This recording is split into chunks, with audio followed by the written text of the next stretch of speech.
Come along with me as I rank all 10 novels of Malazan Book of the Fallen from best to worst, and let's see if you agree with my choices.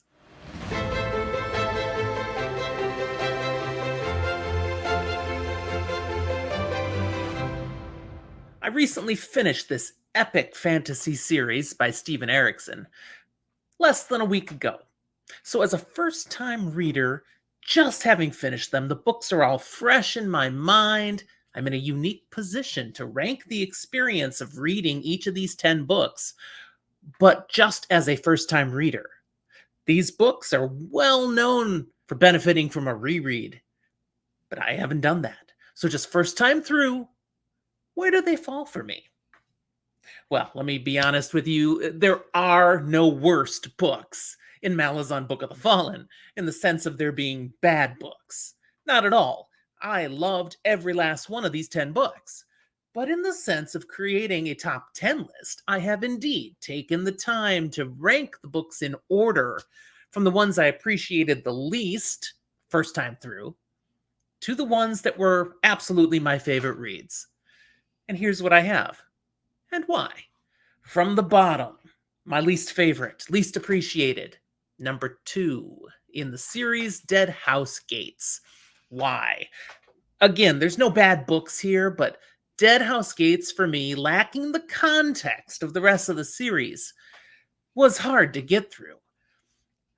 There was so much going on that I couldn't necessarily connect to other things. I mean, you take the fact that the first book, all these things happen, and now you move to the second book, different continent, barely any characters that you've ever met before, just a smittens of them, and these massive world impacting events that you're just being overwhelmed by.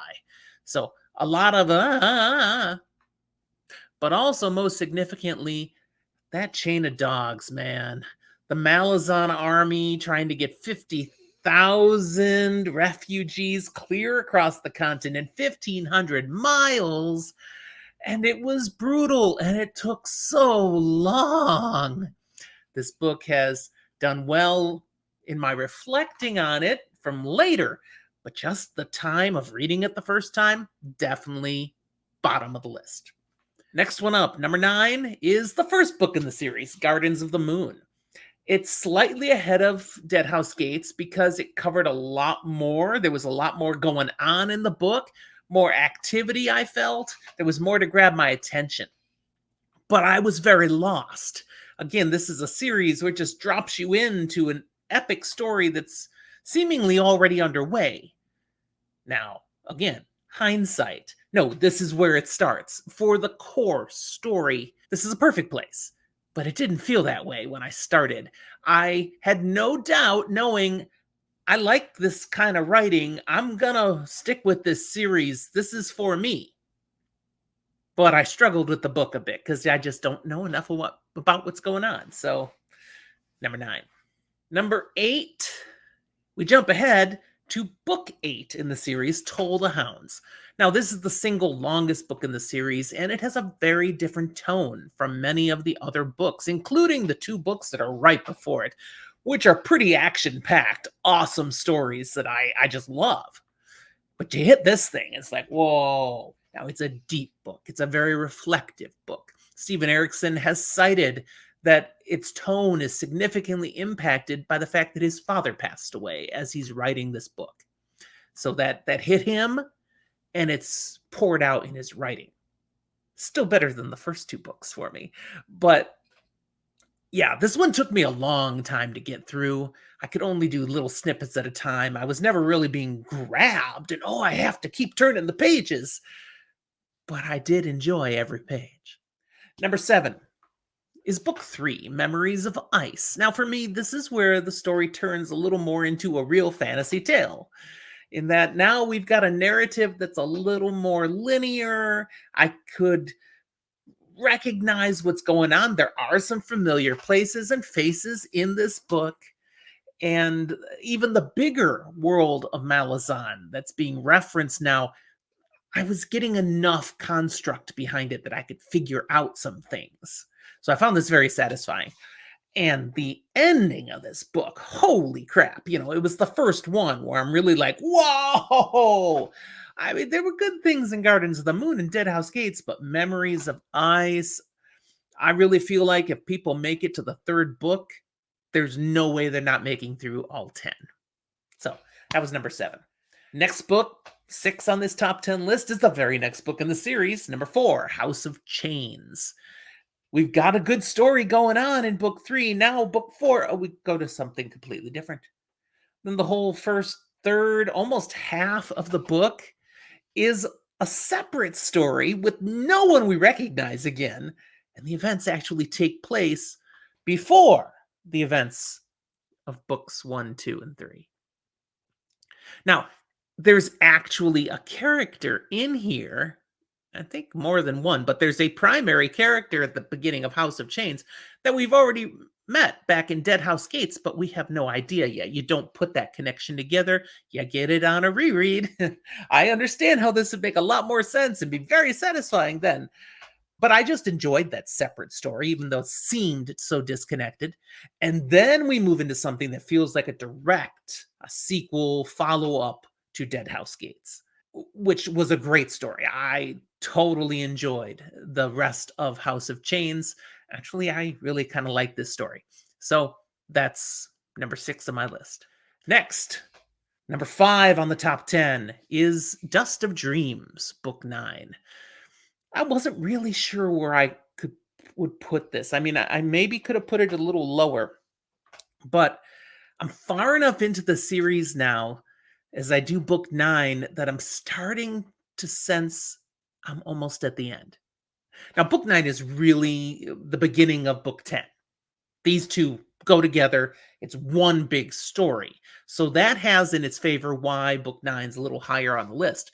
But also, I'm like, every page I read is one less page that's left of Malazan. And I was feeling that as I'm doing Dust of Dreams. I really appreciated what Erikson did in Dust of Dreams, setting up the finale. And so it's up to number 5. Number 4 in this goes back to book 5 of the series, Midnight Tides. Now, I think I'm a standout on this one.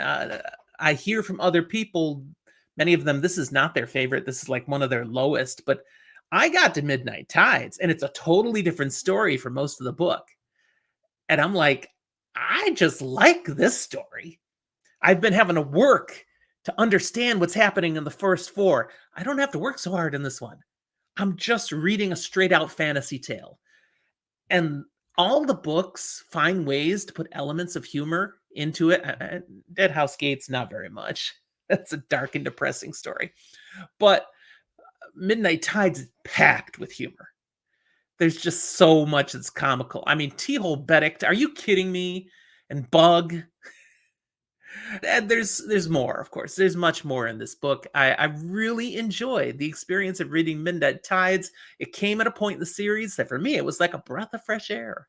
Bring it on. Of course, I go on to find out just how relevant it is to the rest of the series. We're gonna build on this now, because number 3 for me is the 6th book. So from Midnight Tides, we go to the Bone Hunters, which seems to have nothing to do with Midnight Tides. It's jumping back to the sequel of House of Chains, where we're back at 7 cities and dealing with the stuff here. But that whole experience under Yigatan and the creation of the Bone Hunters, oh my goodness, what a gripping tale. And then we get to the end of that book, and we're dealing with Palil and the plague and the death of Dujek One Arm and the rise of Ganos Perrin. So much happens here. And then finally, we're going to get back. We're leaving. You've got Ajak Tavor going to take the remaining core of Malazans. We're headed back to Malaz City. And I mean, just these events that happen then. There's so much. The Bone Hunters is where this is how I really felt when I read it. Everything that we'd read up to that point was simply setting the foundation for the story that happens in the Bone Hunters. And from this point on, we're pushing straight on to the end. Do you agree? I don't know, but that's how I feel. And that's why this one is way up there at number 3 for me. Number 2 is the book right after it. I mean, wow, everything that the Bone Hunters sets up. And now we're on the continent of Lether, the Lethery people, the Lether Empire. and the Mad Emperor and all this stuff. Akarium, Karsa Orlong. I mean, Reaper's Gale is just an incredible story. The invasion of the Malazan Marines and all that happens there. And then you got the All, you've got the Shake. There's so many different things happening. Heck of a ride through that book. I was exhausted when I finished it and so entertained. That only leaves one last book. Yes, number one on the list is the conclusion of the series where everything comes home, book 10, The Crippled God. Anyone who's read Malazan, I don't see how a different book can be your favorite if you're ranking from worst to best. The Crippled God. So much. It was amazing. Now, maybe I finished the series and I'm still in the honeymoon glow, but I don't think so. That is an incredible story. And it's not just the very end. There's so much packed in it. And I'm still unpacking it. So there you go. That's my top 10 list.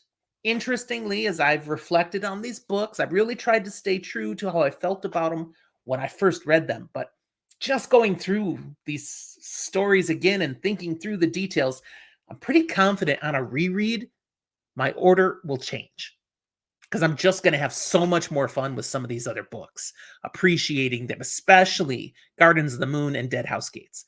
I have no doubt I'm going to value those books much more now that I have the context of the rest of the series. Nevertheless, you've got the order as a first-time reader, not having looked at them again yet. And I hope you enjoyed it. If you did, don't forget to like the episode. We hope you subscribe to the channel and hit that notification bell over there. So as we drop more episodes, you'll be able to know what's coming at you and come join Zach and I here on the channel. Thanks for watching. We'll talk to you next time.